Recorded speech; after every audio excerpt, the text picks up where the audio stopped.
what Obi-Wan says of Qui-Gon in his Tatooine journal. We never got to hear much about the life of Qui-Gon Jinn, and what we did hear was mostly biased by Obi-Wan Kenobi's youth. Often, when reflecting on his former master, Kenobi would remark that Jinn was too slow or too patient, remarks that any hot-headed apprentice would have made. But as the years passed and Kenobi aged, he would often look back at his time in apprenticeship to Qui-Gon Jinn with a slightly changed perspective. So when isolated on the planet of Tatooine watching over young Luke Skywalker, Obi-Wan Kenobi often took the time to retread his time with Qui-Gon. He wrote down his adventures and lessons in a leatherback book, which he eventually hoped to leave to Luke. Today, we're going to look at one of the tales old Kenobi wrote of Qui-Gon, and what we can learn about their relationship. As Qui-Gon's starfighter gently touched down on the rocky surface, it completed a trifecta of primary colors, with his blue ship beside Yoda's green craft and Kenobi's red one. It was a sign that the light side had finally descended on this violent and lawless planet, that, with its mountainous rock formations and burnt orange sky, actually seemed to contain a rather peaceful environment.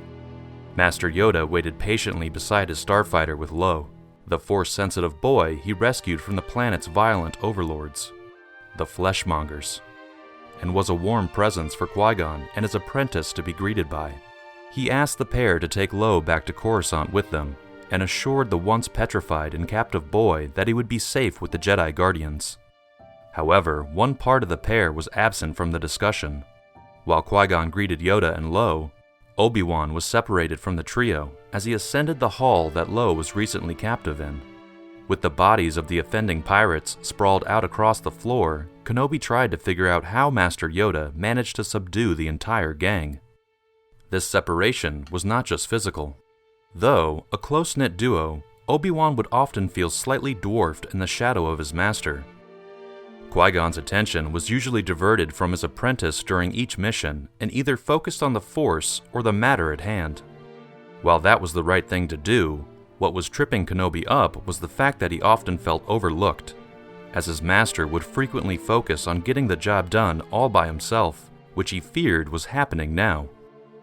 Though the task of escorting Lo to his Jedi training was a team effort, Obi-Wan was barely acknowledged, as Yoda and his master discussed the matter between themselves.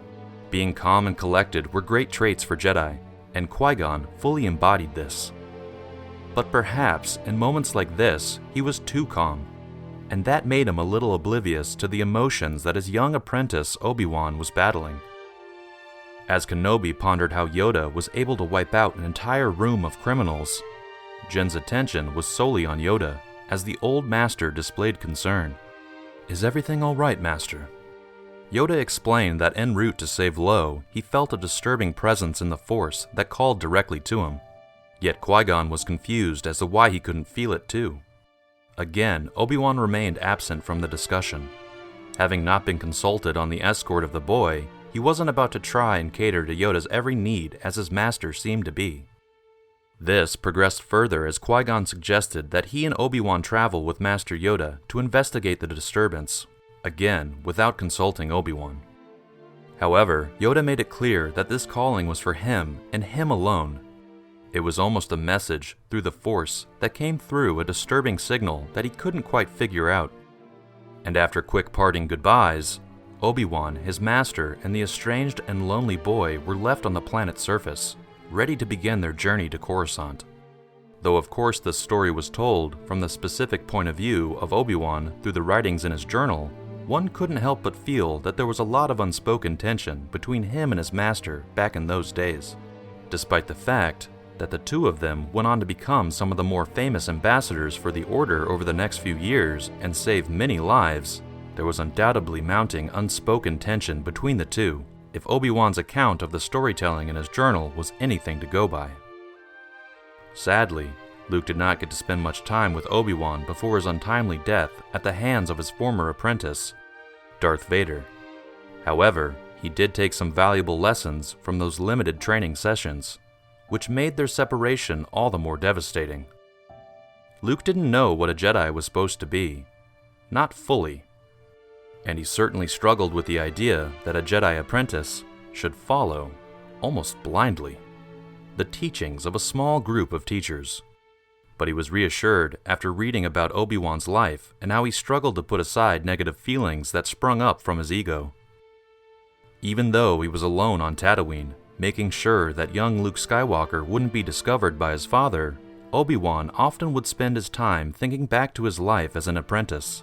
And in those moments, it's interesting to find that even though the revered Jedi Master had seemed to grow wiser with age, even when he would look back at his younger self, those old feelings of bitterness still popped up when thinking about his former teacher, Qui-Gon Jinn.